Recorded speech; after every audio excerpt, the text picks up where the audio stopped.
नमस्कार. धक्कादायक बातमी समोर येते. सांगोला हदरला घरातच चालायचा मुलीच्या खुनाचा अड्डा. 15,000 रुपये घेऊन करायची बेकायदेशीर सोनोग्राफी. बारामती ते सांगोला कनेक्शन उघड. 3 आरोपी गजाआड. पाहुयात सविस्तर.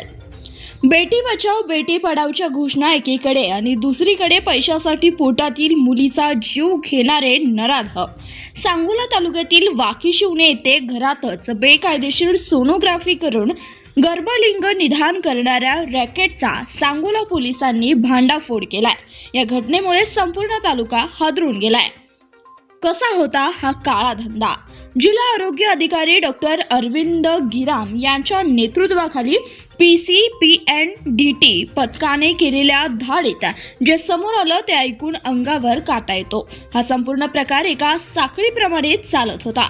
एजंट बापूराव किसवे हा दलाल बनून गावागावात फिरून गर्भवती महिलांना फूस लावायचा. पोटात मुलगा आहे का मुलगी आधीच कळतं, काळजी करू नका असं सांगून त्यांना भास्कर घाडगे वाकीशिवणे यांच्या घरी आणलं जायचं.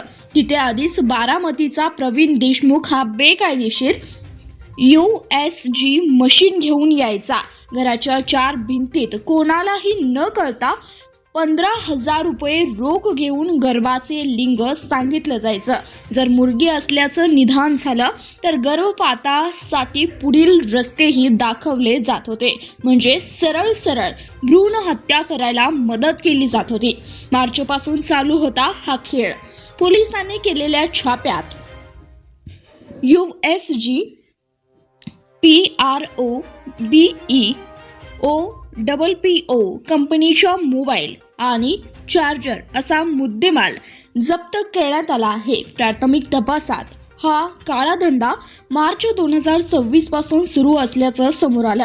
गेल्या 5 महिन्यात किती मुलींचा जीव गेला असेल याचा अंदाजही लावता येत नाही. या प्रकरणी प्रवीण देशमुख, भास्कर घाडगे आणि बापूराव किसवे या तिघांवर PCPNDT कायद्यानुसार गुन्हा दाखल करून अटक करण्यात आली आहे. या रॅकेटमध्ये अजून कोण सामील आहेत याचा तपास पोलीस करतात. पैशासाठी मातृत्वाला काळिंबा फासणाऱ्या या नराधमांना कडक शिक्षा व्हावी अशी मागणी नागरिकांकडून होत आहे.